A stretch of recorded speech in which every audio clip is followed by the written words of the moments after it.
Chosen one, why does today feel different? Why did you wake up at 3 a.m. with your chest tight?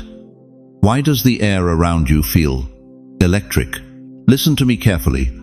If today is Wednesday, heaven just placed a spiritual X-ray machine over your life.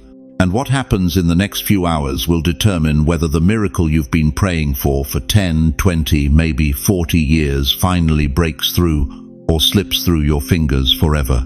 I know why you're here. You didn't accidentally click this video.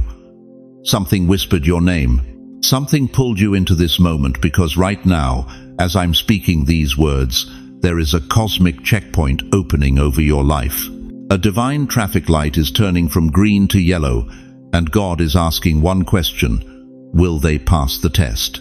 You've been waiting so long, haven't you? Decades of unanswered prayers. Decades of watching others get their breakthrough while you sit in the waiting room of heaven, wondering if God forgot your address. You've cried yourself to sleep more nights than you can count. You've questioned if you did something wrong, if maybe your time has passed. But what if I told you that every single delay was preparation for this Wednesday? What if the reason nothing has worked until now is because God was protecting your miracle from arriving before you were ready to handle it? Here's what they don't tell you. Every miracle has a day of testing, and yours is today. Before we go deeper, I want to pause and thank every single one of you who has supported this message through Super Thanks. Your generosity means more than you know. You're not just giving. You're helping spread light to others who feel alone in their calling. Whether you give or not, I'm deeply grateful for your presence here. Your support, your time, your attention, it all matters. And if this message resonates with your soul, go ahead and let the Spirit lead your heart. But right now, right this second, I need you to understand something that's going to shake you. There are 3 tests coming today. 3 moments when heaven will be watching your response. And if you fail even one, that door you've been knocking on for years could slam shut. I'm not trying to scare you. I'm trying to save you from missing what God is about to do. If your spirit already feels this, if something in your chest is burning right now, type, "I'm listening." Heaven needs to see your response. Angels are taking roll call. Because something is shifting behind your back right now. Something you can't see with natural eyes, and you cannot afford to miss it. The clock is ticking, the test has begun, and what you do next will echo through eternity. Why does your house feel so empty tonight? Why does prayer feel like shouting into a canyon where your own voice is the only thing that echoes back? Why have you been waking up at 3 a.m. for the past week with a heaviness in your chest that you can't explain to anyone, not your children, not your doctor, not even yourself? Let me tell you something that's going to cut straight through the confusion you've been carrying. That silence you're experiencing right now, that feeling that God has put you on hold while He answers everyone else's prayers. That's not abandonment, beloved. That's observation. You see, there's something happening in the spiritual realm that your natural eyes can't see.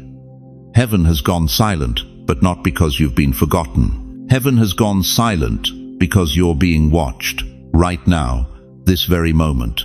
Angels are leaning in. The cloud of witnesses is holding its breath. And God Himself is observing how you respond when you can't feel His presence, can't hear His voice, can't sense His nearness. Think about this for a moment. You've been praying the same prayer for how long now? 5 years? 10 years? Maybe 30 years?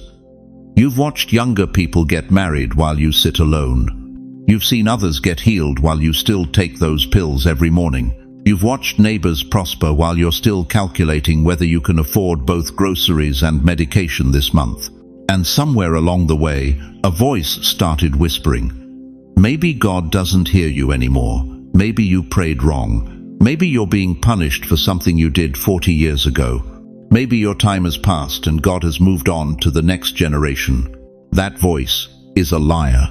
Let me take you to 1 Kings chapter 19. The prophet Elijah, this mighty man who had just called down fire from heaven, who had defeated 450 prophets of Baal, who had seen the power of God in ways that would make your spine tingle.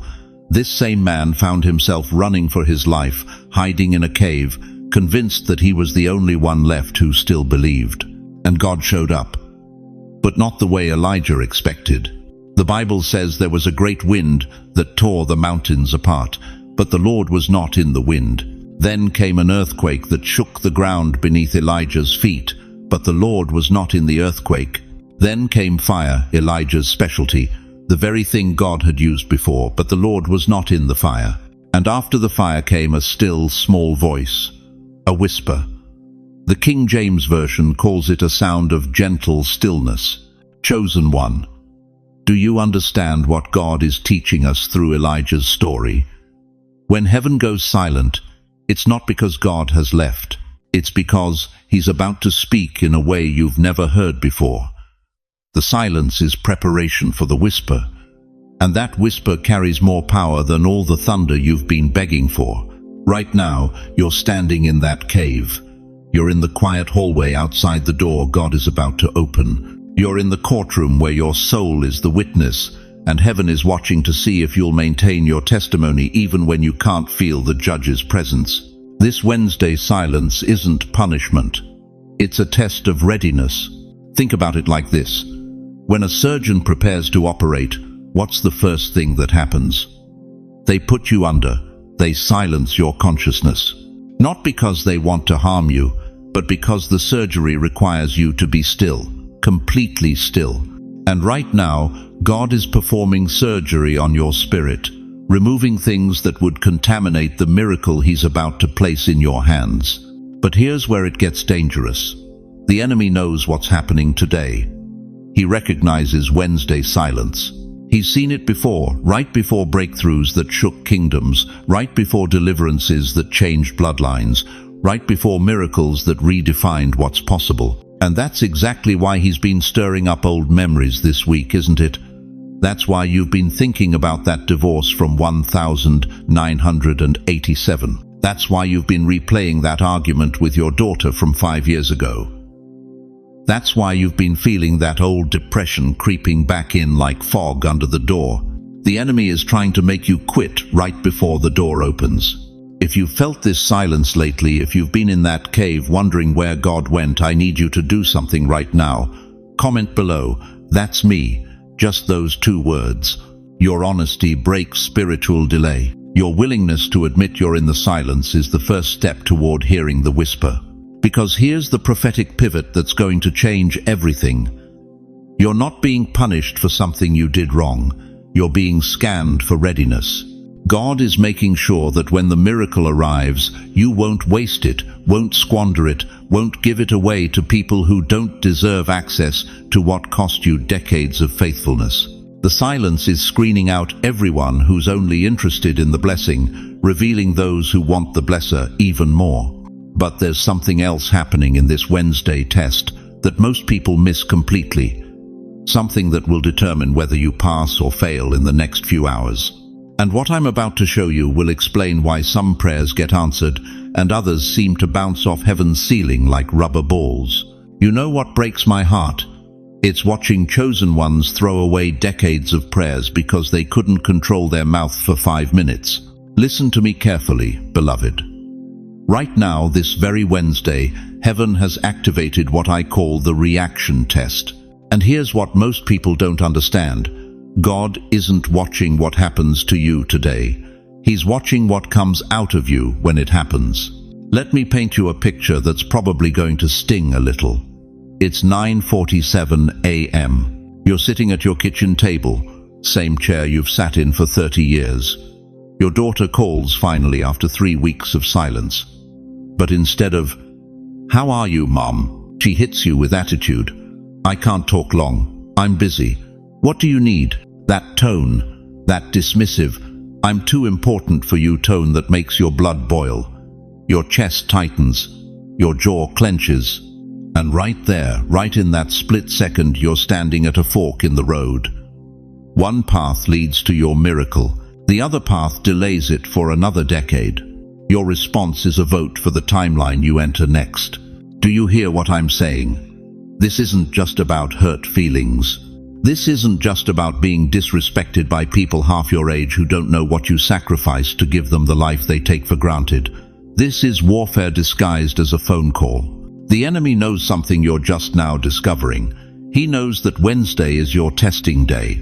He knows that behind the scenes, God has been preparing a breakthrough so massive that it will vindicate every tear you've cried, every prayer you've whispered at 3 a.m., every moment you felt invisible and forgotten. And Satan is terrified. So what does he do? He sends irritation wrapped in familiar voices. He sends disrespect disguised as casual conversation. He sends triggers. Oh, those triggers you thought you'd healed from, and watches to see if you'll take the bait. Proverbs 15:1 says, "A soft answer turneth away wrath, but grievous words stir up anger." But here's what that really means for you today. Your tongue is either a bridge to your blessing or a match thrown on dry leaves. Think about that image for a moment. Dry leaves. All it takes is one spark, one harsh word, one sarcastic comment, one moment where you let your pain speak louder than your faith, and everything you've been building toward goes up in smoke. But it's not just your family testing you today, is it? Maybe it's your body. That arthritis that's been quiet for a week suddenly flares up right when you're supposed to go to church. That's not coincidence, beloved. That's strategy. The enemy knows that when your body hurts, your spirit gets vulnerable. When you're in physical pain, it's easier to snap at the cashier who's moving too slow. It's easier to curse under your breath when you drop something. It's easier to let frustration leak out through your words. Or maybe it's financial. The bill that came today that you weren't expecting. The check that's late. The medication that costs more than it did last month. And suddenly, you're sitting there feeling that old familiar panic rising in your chest, and you want to call someone and complain. You want to vent. You want to let them know how hard your life is. But here's what I need you to understand with absolute clarity. Heaven is watching, not to judge you, not to condemn you, but to see if you've learned what 40, 50, 60 years of walking with God was supposed to teach you. James 1:2-3 says, "Count it all joy when ye fall into divers temptations, knowing this, that the trying of your faith worketh patience." The trying of your faith, not the comfort of your faith, not the ease of your faith. The trying. You're being tried right now, and the verdict you render with your response will determine what heaven releases next. Picture a glass of water sitting on a table. That's your miracle, full, ready, prepared. But the table is shaking. Life is shaking it. People are bumping into it. Circumstances are causing tremors, and God is watching to see, will you steady the glass, or will you be the one who knocks it over? Because here's the truth. That's going to either liberate you or convict you. You cannot blame other people for what was already inside you. When you get squeezed, whatever's in you comes out. If bitterness is in you, bitterness comes out. If unforgiveness is in you, unforgiveness comes out. But if the peace of God that passes all understanding is in you, if you've spent decades building that foundation, then peace comes out even when everything around you is chaos. One wrong reaction today can delay what God has prepared for years. I'm not talking about being fake. I'm not talking about putting on a religious mask and pretending everything's fine when it's not. I'm talking about spiritual maturity that says, I refuse to let this moment define my eternity. I refuse to let this irritation cost me my inheritance. If you're committed to passing this first test, if you're ready to guard your mouth, control your response, and choose peace even when everything in you wants to explode, write it in the comments right now. I choose peace today. Because, beloved, that daughter who disrespected you, she's not your enemy. That pain in your body, it's not your disqualification. That bill that came today, it's not your destruction. They're all just actors in a divine drama. And God is watching to see if you've finally learned that your reaction is your worship. But here's what most people miss, and this is going to lead us into something even deeper. Now listen to me very carefully. Chosen one, because what I'm about to tell you might explain why this week has felt so strange. Have you noticed something from your past trying to crawl back into your present? Maybe it's that old friend who only calls when they need something. Maybe it's that familiar fear that whispers, "You're too old for this," every time you try to step forward. Maybe it's that voice in your head, the one that sounds just like your mother, your ex-spouse, or that teacher who told you that you'd never amount to anything, suddenly speaking louder than it has in years. You thought you were done with all that. You thought you'd moved on. But this week, that door to your past cracked open just a sliver, and something on the other side is calling your name. That's not coincidence, beloved. That's test number 2, the test of temptation. And here's what breaks my heart. Most people fail this test not because they're weak, but because they don't recognize it's a test at all. They think it's just life happening, just bad luck, just their mind playing tricks on them. But I'm here to tell you something that will shake you to your core. When you're this close to breakthrough, the enemy doesn't send new attacks. He recycles old ones. Think about it. When the children of Israel were finally at the edge of the promised land after 40 years in the wilderness, what happened? Numbers 14:4 tells us they said to one another, "Let us choose a leader and go back to Egypt." Go back to slavery, back to bondage, back to the very place God had delivered them from. Why? Because familiarity felt safer than faith. Because the past, no matter how painful, felt more predictable than the promise. Dear one, are you hearing what I'm saying? Temptation is not about desire. Temptation is about identity. The enemy isn't trying to make you want something bad. He's trying to make you forget who you've become. You've been transformed over these past months, these past years. You've been refined in fire. You've grown in ways that would have been impossible a decade ago. But the moment God says, "It's time for your miracle," suddenly every old wound starts throbbing. Every old fear starts screaming. Every old pattern starts pulling. That phone call that came out of nowhere this week, was it really random? That memory that won't leave you alone, why now? That sudden urge to give up, to settle, to go back to what's comfortable, where did that come from? I'll tell you where it came from. Hell is terrified of what you're about to step into. And when the devil can't stop your future, he tries to seduce you with your past.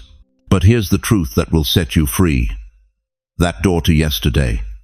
It's not shelter. It's a storm pretending to be safety. It's spiritual sabotage wrapped in the packaging of familiarity. Jesus understood this. In Luke 9:62, he declared, "No one who puts a hand to the plow and looks back is fit for service in the kingdom of God." That's not harsh, beloved. That's protective. Because looking back doesn't just slow you down, it disqualifies you from where God is trying to take you. You're 70, 80, maybe 90 years old. You've spent decades building the life you have, the routines, the comfort zones, the ways of thinking that helped you survive. And now God is asking you to let some of that go, to step into something new, something unknown, something that requires you to trust Him more than you trust your own experience. That's terrifying, isn't it? So when that old relationship resurfaces, when that old addiction whispers, when that old mindset offers to take the wheel again, it feels like relief. It feels like coming home. But chosen one, you can't go home to Egypt when you're standing at the edge of Canaan. Right now, there are 3 types of temptation attacking seniors in America, and I need you to see if any of these are hitting you. First, the temptation of discouragement. You've been waiting so long that part of you wants to believe it's just not going to happen. That voice says, "Why keep hoping? Why keep praying? You're too old. It's too late. Just accept your life as it is." Second, the temptation of resignation. This one is sneaky because it sounds spiritual. It says, maybe God's will is for me to stay where I am. Maybe I'm supposed to be content with less. Maybe wanting more is selfish. Third, the temptation of returning to old coping mechanisms. When you feel overwhelmed, where does your mind go? Back to that relationship that wounded you? back to that habit that numbed you, back to that bitterness that protected you. Listen to what I'm about to say. Saying no today is louder than 1,000 prayers. One act of resistance in this moment carries more weight in heaven than years of religious activity. Because when you refuse to go backward, you're declaring that you believe God's future for you is greater than your past. If something from your past resurfaced this week, if you know exactly what I'm talking about, type in the comments right now, "I see it now," because recognition is the first step to victory. But I need to warn you about something. The third test is coming, and it's the one where most believers fail. It's the most difficult test you'll face this Wednesday, but it's also the most rewarding, because what happens next will determine whether you step into your miracle or watch it pass you by. Are you ready to face what's coming? Now listen to me, chosen one, because what I'm about to tell you might be the hardest truth you'll hear today. The third test God is giving you this Wednesday has nothing to do with what you say. It has everything to do with what you don't. Your power today lies in what you refuse to speak. I know what happened this morning. Someone said something that cut you deep. Maybe it was your own child who barely calls anymore. Maybe it was that neighbor who's been spreading lies about you for months. Maybe it was someone online who attacked your faith, your character, your very existence. And every fiber in your being wanted to respond, wanted to defend yourself, wanted to set the record straight. But something whispered, "Not today." That whisper, that was God protecting your miracle. You see, dear one, there's a reason Proverbs 21:23 declares, "Whoever keeps his mouth and his tongue keeps himself out of trouble." Not some trouble, not a little trouble, out of trouble entirely. But here's what breaks my heart after 70, 80 years of living, after decades of proving yourself, fighting for respect, demanding to be heard. God is asking you to do the one thing that feels like death itself. Be silent. Not because you're weak, not because you're wrong, not because they deserve your silence, but because heaven is setting a trap for your enemies, and your voice would ruin the ambush. Think about this for a moment. When Jesus stood before Pilate, the most powerful man in Judea, accused of crimes, he didn't commit, mocked by soldiers, spit on by crowds. What did he do? Isaiah 53:7 tells us, "He was oppressed and afflicted, yet he did not open his mouth." The Son of God, who could have called down legions of angels, who could have spoken one word and turned his accusers to dust, chose silence. Why? Because silence was his weapon, silence was his dignity, silence was the very thing that confused hell and activated heaven. And today, this Wednesday, God is asking you to wield that same weapon. But I need you to understand something that's going to shake you. Your silence today isn't just about avoiding conflict, it's about protecting something sacred that's about to be born.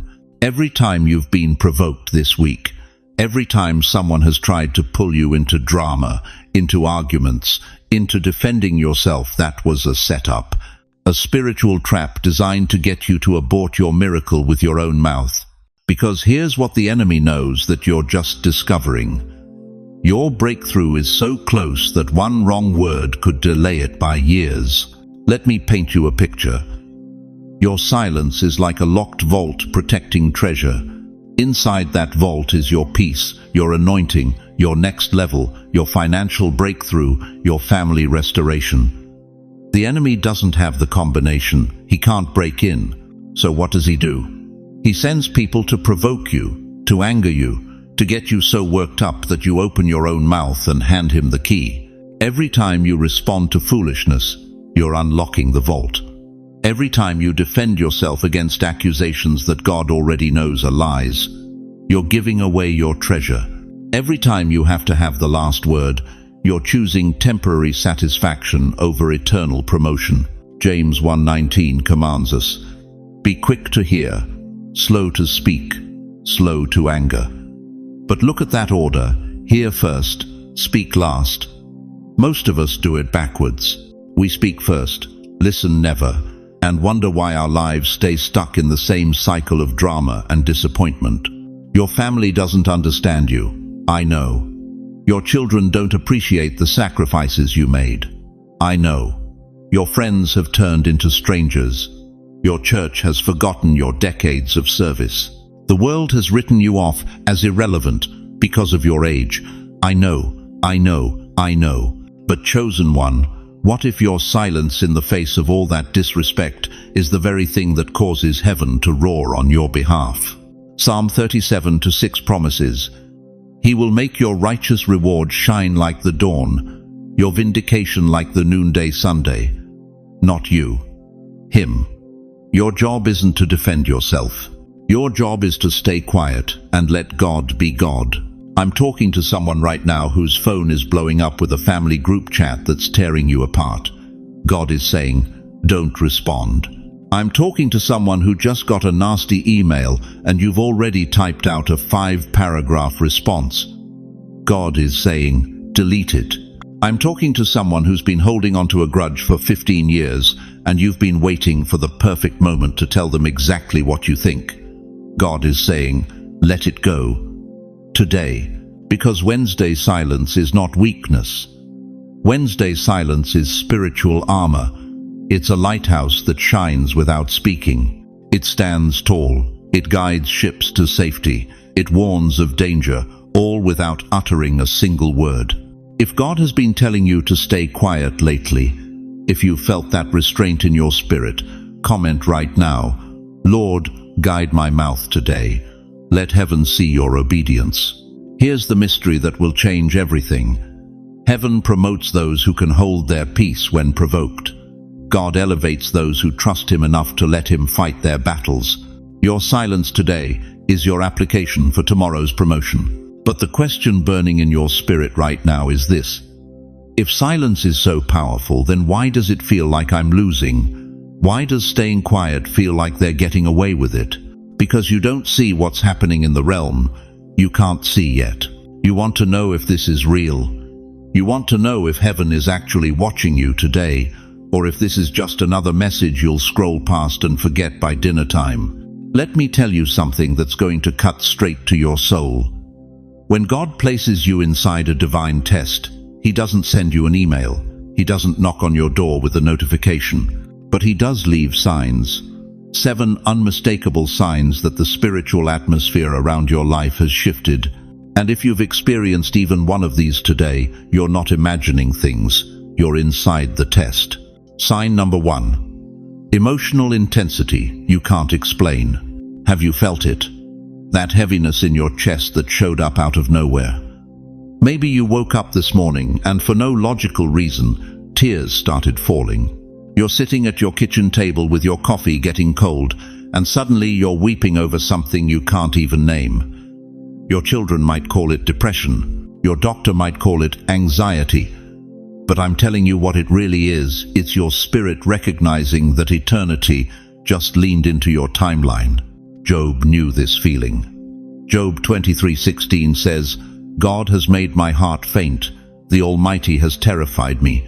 That word terrified doesn't mean scared, it means overwhelmed by the weight of divine presence. When heaven gets close, your emotions don't stay neutral. They can't. You're feeling the thickness of a moment that matters more than you understand. Sign number 2. Strange behavior in people around you. Listen carefully.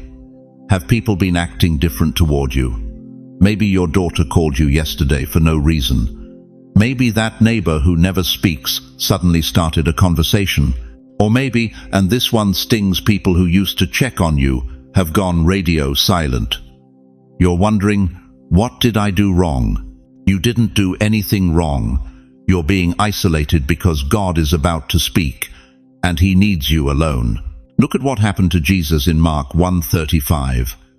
Very early in the morning, while it was still dark, Jesus got up, left the house and went off to a solitary place.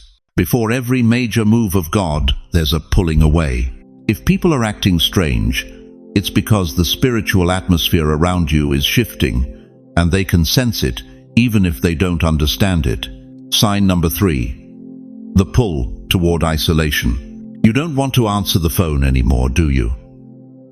You don't want to go to that church gathering. You don't want to make small talk with people who don't understand the weight you're carrying, and you've been feeling guilty about it, thinking maybe you're becoming antisocial in your old age. No, beloved, you're not withdrawing, you're being withdrawn. There's a difference. God is pulling you into the wilderness because that's where he does his deepest work. Moses spent 40 years in isolation before he split the Red Sea. Elijah was fed by ravens in solitude before he called down fire from heaven. Your isolation isn't loneliness, it's divine positioning. Sign number 4. Old memories resurfacing.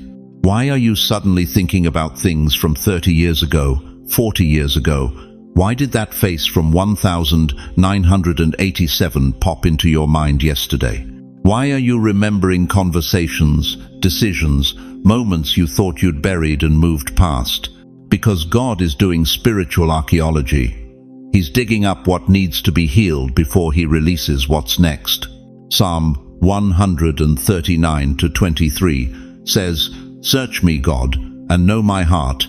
Test me and know my anxious thoughts." When old memories surface during a divine test, it's not random, it's surgical. God is preparing you to receive something so big that the old wounds must be sealed first. Sign number 5. Sudden, intuitive warnings. You almost did something yesterday, didn't you? You almost made that phone call. You almost sent that email. You almost said yes to that invitation. But something stopped you. Not logic, not fear, just a knowing. A whisper that said, "Not yet, not that, not now." That's the Holy Spirit navigating you through the test. John 16:13 promises, "When he, the Spirit of truth, comes, he will guide you into all truth." During testing seasons, your spiritual intuition gets sharper because heaven needs you to make the right moves. If you've been sensing warnings you can't explain, that's not paranoia, that's protection. Sign number 6. Divine delays. Everything is taking longer than it should, isn't it? That appointment got rescheduled. That check didn't arrive on time. That person who promised to call didn't. And you're frustrated because you're thinking, even the little things won't work out for me. But what if those delays are divine intervention? What if God is holding things back because the timing isn't right yet? Habakkuk 2-3 says, "For the revelation awaits an appointed time. Though it linger, wait for it. It will certainly come and will not delay." When God starts rearranging your schedule, he's protecting you from stepping into something before you're ready or before it's ready for you. Sign number 7. A shift in the spiritual air. This is the one that confirms everything. You feel it right now, don't you? The air around you is different, thicker, charged, like the moment before a thunderstorm when the atmosphere changes and you can taste electricity. You can't see it, but you can feel it in your bones. That's because the veil between heaven and earth has thinned over your life. The spiritual realm is pressing in, and when that happens, everything matters more. Every decision, every word, every thought. If you've recognized at least one sign today, just one, don't watch this passively. Say it out loud right now. I'm inside the test. Because these signs don't warn you, chosen one. They confirm you. They confirm that heaven is watching, that your miracle is close. That what happens next will determine everything. But knowing you're in the test is only half the battle. Now you need to know what heaven is actually testing you for. Listen to me, chosen one. What I'm about to tell you is going to change everything you thought you knew about your breakthrough. Because here's the truth nobody wants to say out loud. Your miracle has been sitting in heaven's warehouse with your name on it for years. Years. But it couldn't be released because you weren't ready to carry it. Every time you complained instead of praised, the delivery got delayed. Every time you doubted instead of declared, the package got rerouted. Every time you chose bitterness over blessing, heaven had to hit pause on your promotion. But when you pass this Wednesday test, When you finally respond the way God has been training you to respond, 7 seals break open over your life. 7 blessings that have been locked in the spiritual realm suddenly flood into your natural reality. Let me tell you what happens tonight if you pass. First, there's an emotional release you haven't felt in decades. I'm talking about that weight you've been carrying since 1987, that shame from the divorce, that guilt about your children, that regret about the business that failed. When you pass this test, 2 Corinthians 5:17 activates over your soul. Therefore, if any man be in Christ, he is a new creature. Old things are passed away. Behold, all things are become new. Tonight, chosen one, tonight that concrete block on your chest cracks open and you breathe free air for the first time in 40 years. Second, God activates a new timeline over your life. You've been living in the timeline of delay, the timeline of not yet, the timeline of maybe someday. But when you pass Wednesday's test, you shift into the timeline of suddenly, the timeline of now, the timeline where Ephesians 3:20 becomes your reality. Now unto him that is able to do exceeding abundantly above all that we ask or think. That word now isn't future tense. It's present. It's immediate. It's tonight. Third, magnetic favor wraps around you like an invisible force field. You know how you've felt invisible for years, how people looked through you like you weren't even there, how your own family forgot to call. That changes when you pass this test. Suddenly, people you haven't heard from in 20 years are reaching out. Opportunities you never applied for are finding you.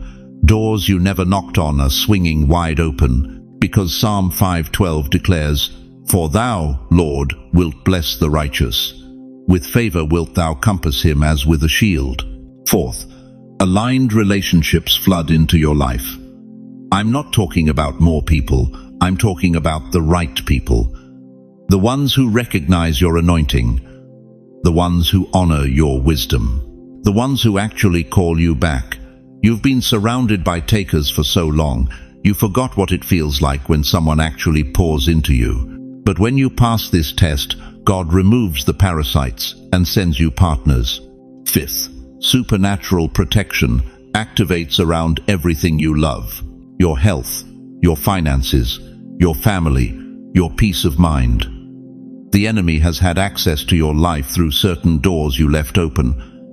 But when you pass this test, those doors slam shut. Psalm 91:11 becomes your reality. For he shall give his angels charge over thee, to keep thee in all thy ways. Angels you couldn't see have been waiting for permission to guard you. Tonight, that permission is granted. Sixth, breakthrough formation begins in the invisible realm. You won't see it yet, but behind the scenes, God is rearranging everything, moving chess pieces, repositioning resources, redirecting people, creating collisions that look like coincidence but are actually divine appointments. This is what Habakkuk 2-3 means. For the vision is yet for an appointed time, but at the end it shall speak and not lie. Though it tarry, wait for it, because it will surely come, it will not tarry. And seventh, your identity upgrades. You stop seeing yourself as a victim and start seeing yourself as a victor. You stop introducing yourself by your past and start speaking from your future. You stop apologizing for taking up space and start walking in the authority God gave you 70, 80, 90 years to develop. This is what happens when a seed finally cracks open. For months it sits in dark soil, looking dead, feeling forgotten. But the moment it breaks, life explodes. Roots shoot down. Stems shoot up. What looked like death was actually preparation for unstoppable growth. You are that seed, chosen one. And tonight is your breaking open moment. This is what happens when a river finally breaks through the dam. For years the pressure builds, the water rises, the concrete holds. But there comes a moment when the force becomes too great, when the barrier can no longer contain what God has been accumulating. And when it breaks, nothing can stop the flood. Your breakthrough isn't waiting for next season. It's not waiting for next year. It's not even waiting for next week. Your breakthrough is waiting for your next decision. The decision you make in the next 60 seconds. The choice you make before this video ends. If you are choosing to pass this test today, if you are deciding right now that you will not fail what heaven is watching, declare it boldly in the comments. My breakthrough starts tonight. Because what happens next will require the faith you just activated. You know what breaks my heart? It's that you've been walking through this Wednesday thinking nobody noticed. You held your tongue when that person disrespected you. You chose silence when gossip was being passed around like poisoned bread. You stayed home and prayed instead of running to that old habit that used to numb your pain. And you thought, nobody saw. But listen to me carefully, chosen one. While you were standing in your kitchen at 6 a.m. this morning, whispering prayers over your coffee because your knees can't hold you like they used to, angels were taking notes. While you were biting your tongue during that phone call with your ungrateful child, heaven was recording your restraint. While you were choosing to trust God one more day, even though your bank account is screaming and your body is aching, the throne room was watching. You didn't just pass a test today. You shifted something in the invisible realm that you can't even comprehend yet. There's a room in heaven that most believers never think about. Malachi 3:16 tells us plainly, "Then those who feared the Lord talked with each other, and the Lord listened and heard." A scroll of remembrance was written in his presence concerning those who feared the Lord and honored his name. A scroll of remembrance. That means every single moment of your obedience today, every time you chose right when wrong was easier, it went into the book, not the book of life. That's already settled if you know Jesus. I'm talking about the book of remembrance, the record of your faithfulness when you thought nobody was watching, the documentation of your tears that nobody wiped away, the transcript of prayers you whispered when your voice was too broken to speak out loud. Do you understand what I'm telling you? Wednesday wasn't just another day you survived. Wednesday was a divine audit. And beloved, you passed. But here's where it gets deeper. Here's where heaven's strategy reveals itself. You see, most people think God tests us to see if we'll fail. That's not it at all. God tests us to create legal evidence in the spirit realm. Evidence that Satan cannot dispute. Evidence that silences every accusation. Evidence that qualifies you for blessings the enemy has been fighting to block. Think about Job for a moment. Satan came before God and said, "Job only serves you because you've blessed him. Take away his blessings and he'll curse you to your face." And what did God say? "Very well then, everything he has is in your power, but on the man himself do not lay a finger." Why would God allow that? Because God knew something Satan didn't. God knew Job's character could withstand the test. And when Job passed, when he said, "Though he slay me, yet will I trust him," Satan had no more legal ground to stand on. That's what happened to you today. Every time you almost lost your temper, but didn't you remove Satan's legal right to block your blessing? Every time you almost fell back into that old addiction, but chose prayer instead, you cancelled a demonic assignment. Every time you felt forgotten by God but praised him anyway, you signed a spiritual document in heaven that says, "This one is approved for promotion." You think you were just getting through Wednesday. But heaven saw something else entirely. Heaven saw a warrior. Heaven saw someone who's been refined by decades of fire and still chooses faith. Heaven saw someone who's buried spouses, raised ungrateful children, survived financial ruin, and battled depression, and still shows up every morning saying, "Lord, I trust you." Do you know how rare that is? Do you know how many people quit before they get to where you are right now? But here's what's about to blow your mind. You passed something far bigger than the test itself. You see, Wednesday wasn't just about whether you'd obey. Wednesday was about whether you were ready to carry what God's been preparing to release. Because some blessings are so massive, so life-altering, so generationally significant, that God can't give them to someone who's still controlled by their emotions, still enslaved to their flesh. still dependent on human approval. You just proved you're ready. Right now, and I mean right this second, there's a courtroom scene happening in heaven. An angel is stamping approved over your file. Demonic principalities that have been blocking your breakthrough are being served eviction notices. Doors that have been locked for decades are being unbolted from the inside. You can't see it yet, but it's happening. Hebrews 11:6 says, "He rewards those who earnestly seek him, not those who perfectly obey, not those who never stumble, those who earnestly seek." And dear one, your Wednesday proved that after 70, 80, 90 years of life, you're still seeking, you're still believing, you're still standing. That's not human strength, that's divine DNA. But you won't understand the full magnitude of what just shifted until you hear what I'm about to reveal next. Because Wednesday's test wasn't random, it was strategic. And what heaven approved today is about to manifest in ways that will leave you speechless. If you can receive this word, if something in your spirit is confirming that heaven saw what nobody else did, type, "I receive what heaven saw." Because, beloved, you didn't just survive Wednesday, you conquered it. And conquerors don't just get blessings, they get authority. Chosen one. Let me tell you something that's going to shake you to your core. What happened to you on Wednesday wasn't random. That argument that came out of nowhere, that phone call that ruined your peace, that memory that suddenly crawled out of the grave after 20 years of being buried, none of it was coincidence. You were under surveillance.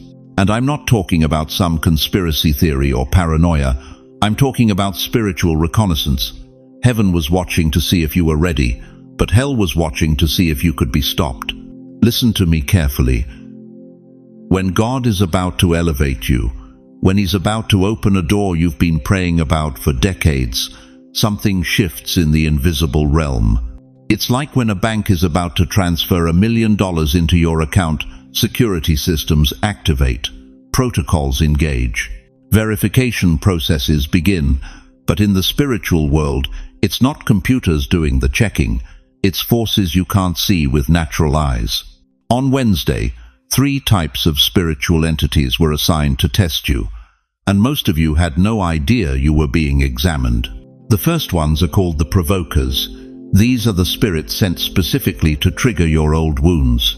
You know what I'm talking about, don't you? That conversation with your daughter that went sideways for no logical reason. That comment from your neighbor that shouldn't have bothered you but somehow got under your skin. That bill in the mail that made your chest tighten with the same fear you felt 30 years ago when you lost everything. The provokers aren't there by accident, beloved. They're like spiritual detectives looking for unhealed places in your soul. 1 Peter 5-8 warns us, "Be sober, be vigilant, because your adversary, the devil, as a roaring lion, walketh about, seeking whom he may devour." But here's what most people miss: the lion doesn't roar to scare you. He roars to see if you'll run. The provokers stir up your past to see if you're still controlled by it. That rage that flashed through you on Wednesday, that wasn't just your personality, that was a test. That anxiety that gripped your throat, that wasn't just your nerves, that was a probe. The enemy was checking to see if you've really healed from what hurt you, or if you're just covering wounds with religious band-aids. But there's something darker at work. The second force watching you Wednesday were the shadow observers. These are the silent ones, the ones who don't provoke, they just watch. They monitor your emotional maturity in real time. Think about this. How did you respond when nothing went your way on Wednesday? When your plans fell apart? When the check didn't come? When your body hurt more than usual? Did you worship anyway? Did you keep your mouth from complaining? Or did you spiral into that familiar pit of "God doesn't care about me"? Job 1-8 records God saying to Satan, "Have you considered my servant Job? There is no one on earth like him. He is blameless and upright, a man who fears God and shuns evil." But notice what happened next. Satan didn't argue. He said, "Sure, he's faithful, you've blessed him, but take away the blessings and watch what happens." The shadow observers were assigned to Job to see if his worship was transactional or transformational. the same test came to you on Wednesday. And these spirits took notes. They watched how you handled disappointment. They recorded whether you praised through pain. They documented if you still trusted God when He felt silent. Because here's the truth that will wreck you: God will not promote you to a level your character cannot sustain. You've been praying for breakthrough.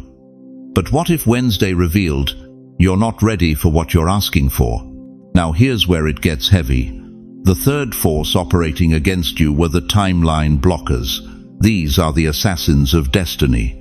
Their entire assignment is to delay, distort, and destroy the timing of your elevation. You felt it, didn't you? That heaviness that settled over you like a wet blanket, that exhaustion that made you want to give up, that voice whispering, "What's the point? You're too old. You've missed your window. God's moved on without you." That wasn't depression, beloved. That was warfare. Daniel 10:12-1-3 reveals this exact strategy. The angel told Daniel, "Do not be afraid, Daniel. Since the first day that you set your mind to gain understanding and to humble yourself before your God, your words were heard, and I have come in response to them. But the prince of the Persian kingdom resisted me 21 days. Did you catch that? Daniel's prayer was heard immediately, but the answer was delayed for 3 weeks because a demonic prince blocked the messenger. Your miracle isn't late because God forgot. It's delayed because there's a fight in the invisible realm over your future. Wednesday was the battlefield, and every moment you wanted to quit, every second you felt like throwing in the towel, every time you almost said forget it, that was a timeline blocker trying to make you abort the very thing God is about to birth.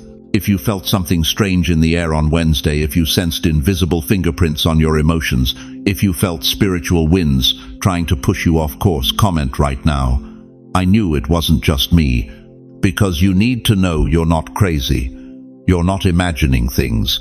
You were in a test you didn't even know you were taking. But here's the shocking truth that will change everything. Hell tested you on Wednesday because heaven was about to trust you with something bigger. The question is, did you pass? Listen to me, chosen one. I need you to stop right now and think about something that's going to change everything you believe about your waiting season. What if I told you that every single day you thought God was silent, He was actually building? What if every moment you felt forgotten, heaven's construction crew was working overtime on your behalf? What if the delay wasn't denial, it was divine architecture? You've been looking at your circumstances and seeing nothing but closed doors, empty bank accounts, and unanswered prayers. But God has been looking at blueprints. While you were crying at 3 a.m., heaven's architects were drawing plans for a blessing so massive that if it had come any sooner, it would have crushed you under its weight. Think about Noah for a moment. Genesis 6:14 says God commanded him, "Make yourself an ark of gopher wood." But here's what breaks my heart. Noah built that ark for 120 years. 120 years. Can you imagine? Building something every single day while the sun shined bright, while neighbors mocked him, while logic screamed that he was wasting his life. But what was really happening? While Noah was building that ark with his hands, God was building Noah's faith with every hammer strike. The ark wasn't the only thing being constructed. Noah's character, his endurance, his unshakable trust in God's word, all of it was being formed in the waiting. And you, dear one, you've been building too. You just couldn't see it. Every morning you chose to get out of bed when depression told you to stay down. That was construction. Every time you tithed when your bank account was screaming. That was laying foundation. Every moment you forgave when bitterness would have been easier. That was framing the walls of your miracle. Your miracle didn't disappear. It matured. Let me tell you something that's going to wreck you. Breakthroughs don't fail. They don't evaporate. They don't get lost in heaven's filing system. But they do get delayed until your character can carry them. Because God is too loving to give you a blessing that will destroy you. Think about it. What would have happened if you got that financial breakthrough 10 years ago when you were still making impulsive decisions? What if that relationship you begged for had come through when you were still broken inside? What if that business opportunity opened when you were still carrying unforgiveness in your heart? It would have become your burden instead of your blessing. But God, oh, listen to this. God loved you enough to make you wait. He loved you enough to let you think. He forgot you while he was actually protecting you. He loved you enough to close doors that looked like opportunities, but were actually traps designed to derail your destiny. Isaiah 64:4 says it powerfully. Since ancient times no one has heard, no ear has perceived, no eye has seen any God besides you, who acts on behalf of those who wait for him. Wait for him. Not wait around feeling sorry for yourself. Wait for him, actively, expectantly, knowing that every day of waiting is a day of preparation. Here's what's been happening in the invisible realm while you've been struggling in the visible one. Picture this: deep beneath the soil, a seed is cracking open. To the natural eye it looks dead, buried, forgotten. But underground, in the darkness, that seed is doing the most important work of its entire existence. It's breaking, splitting, dying to what it was so it can become what it's meant to be.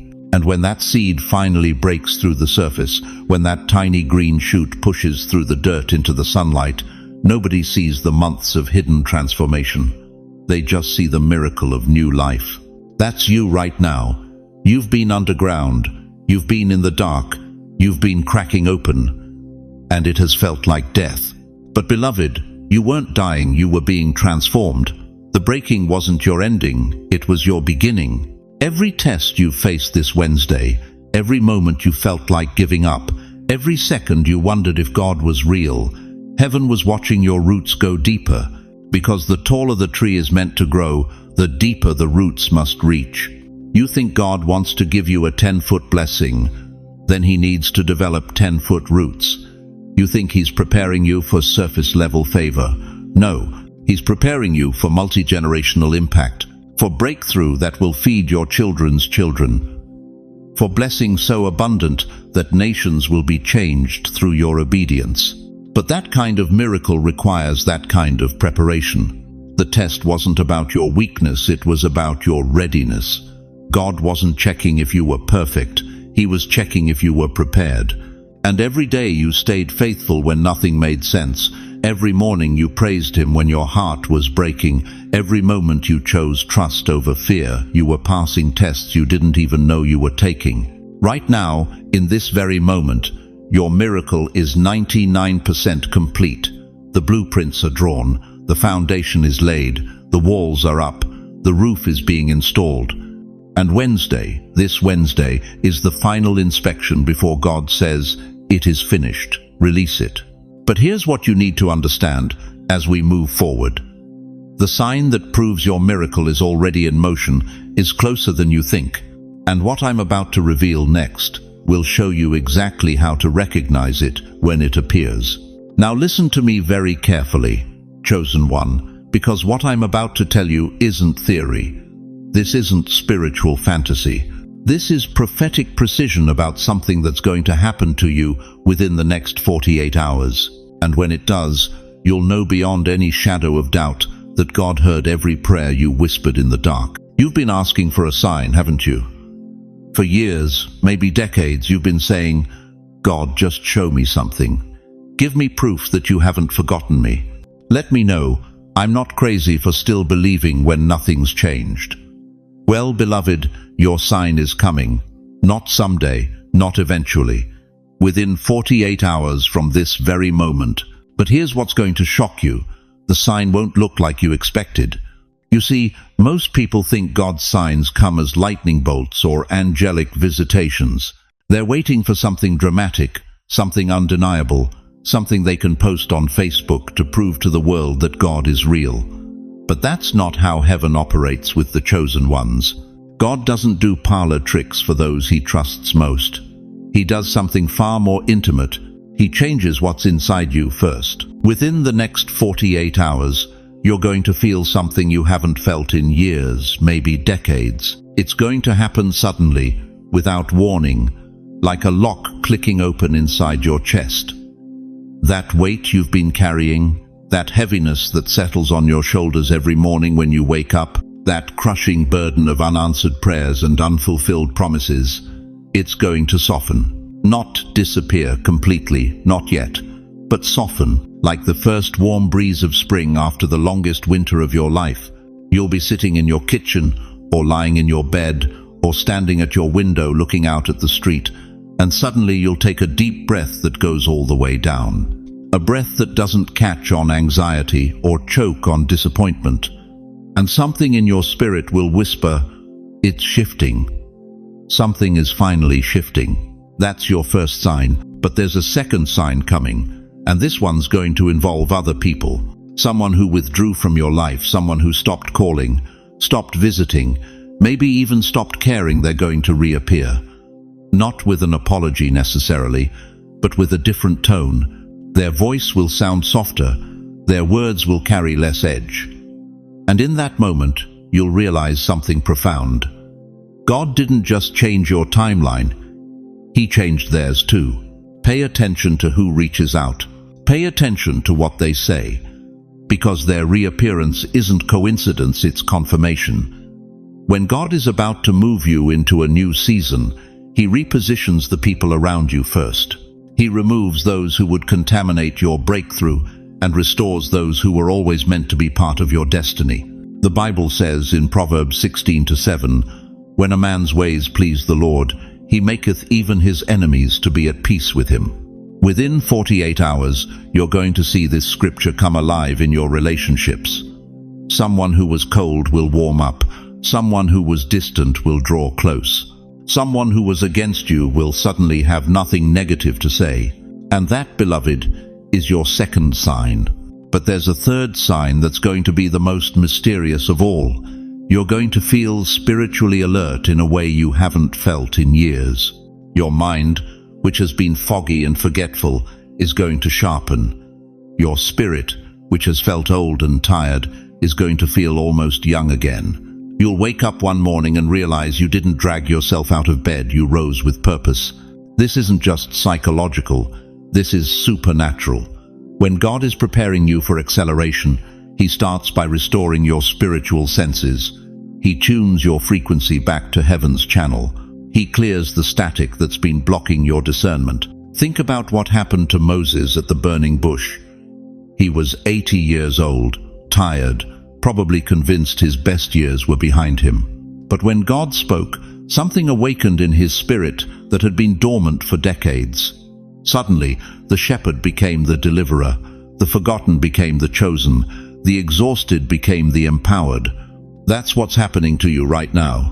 Within 48 hours, you're going to experience all three signs: the internal release, the relational restoration, the spiritual awakening.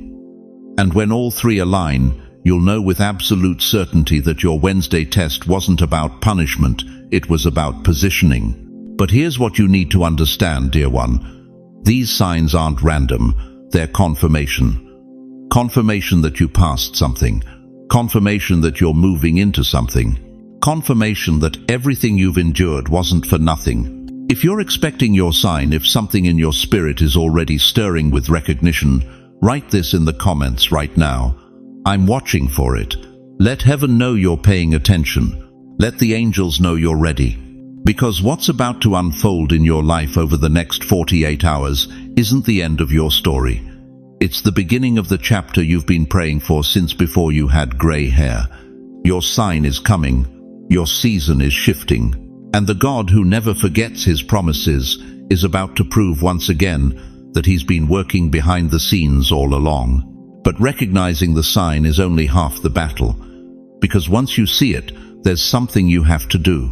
And what you do next will determine whether this breakthrough becomes permanent or slips away like so many others before it. You know what breaks my heart? It's watching 70, 80, 90-year-old believers sit in their living rooms thinking God's done with them, thinking their best days are buried in photo albums, thinking the miracle they've been praying for was meant for someone younger, someone stronger, someone who still has time.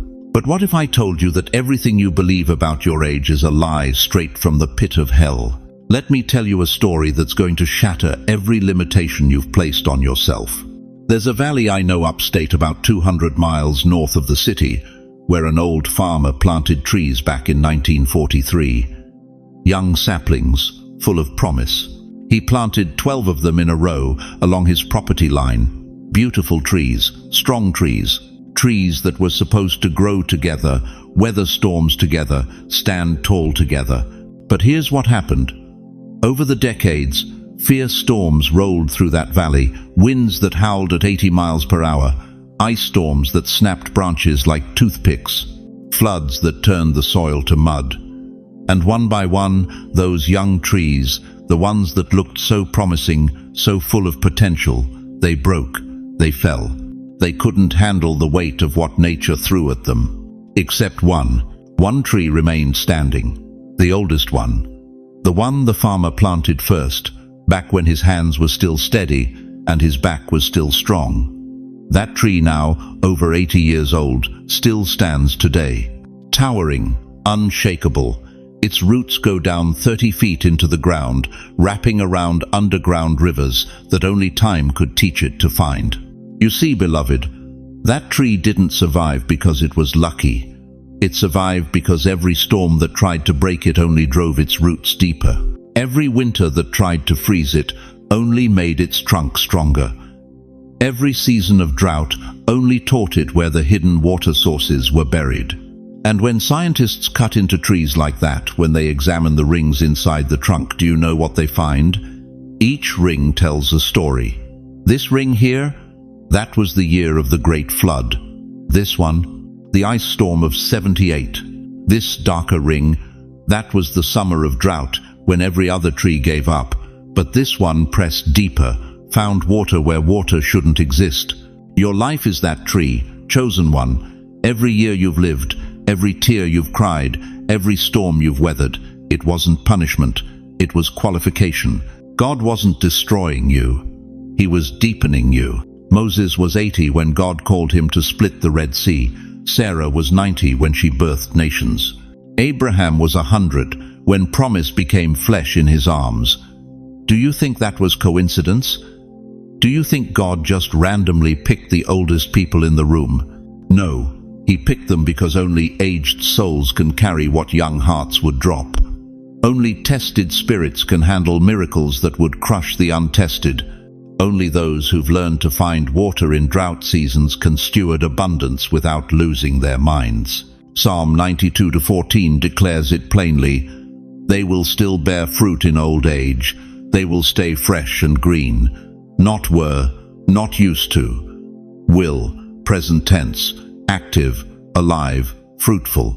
But here's what the enemy doesn't want you to know, and listen carefully, because this is the key to your Wednesday test. The miracle God is about to release in your life is so heavy, so powerful, so absolutely overwhelming that if He had given it to you 20 years ago, it would have destroyed you. You weren't ready then. You are now. Think about it. Would Moses at 40 have had the patience to lead 2 million complaining Israelites through the desert? Would Sarah at 30 have had the faith to believe God when everything in her body said no? Would Abraham at 50 have been willing to place his promised son on an altar? The answer is no, 1,000 times no. They needed the rings, they needed the roots, they needed the decades of survival to qualify them for the weight of glory. Your age is not a disqualification, dear one. It's your divine credential. Your wrinkles aren't signs of decay, they're marks of endurance. Your slower pace isn't weakness, it's wisdom that knows which battles to fight. Your grey hair isn't a countdown to death, it's a crown of glory that declares you've survived what was meant to kill you. God saves His heaviest anointings for those who don't break easily. He reserves His most powerful miracles for souls who've learned to stand when standing makes no sense. He trusts His greatest assignments to the elder trees, the ones whose roots have found rivers the young trees don't even know exist. If this parable speaks to you, if you recognize yourself in that elder tree, type it right now. I am the elder tree.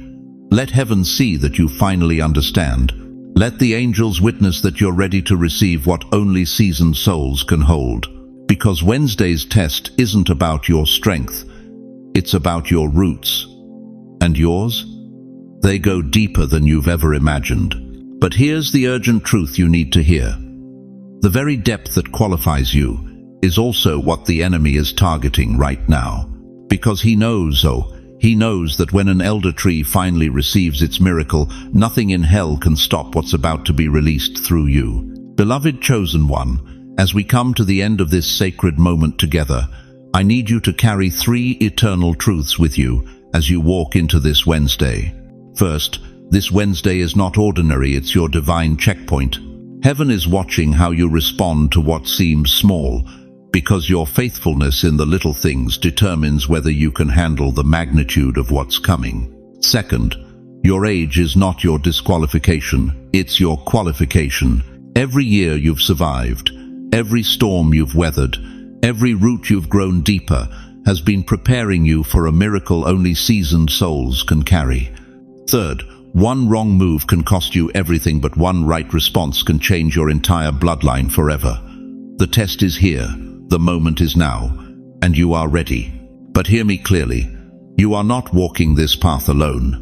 The same God who has brought you through 70, 80, 90 years of life is still working on your behalf right now. He hasn't brought you this far to abandon you at the finish line. And beyond his presence, you have us, this community of believers who understand your journey, who see your struggle, and who are ready to stand with you in prayer. Let me ask you one final question that will echo in your spirit long after this video ends. If God has been faithful every single day of your life up until this Wednesday, why would he stop now? Now, let me place my hand on your shoulder through these words and pray over you with the authority of someone who has walked with God through valleys and mountaintops. Heavenly Father, I lift up every precious soul hearing my voice right now. You know their names, you know their struggles, you know the weight they're carrying into this Wednesday. Lord, I pray for supernatural wisdom to pass every test that comes their way today. Give them discernment to recognize divine moments.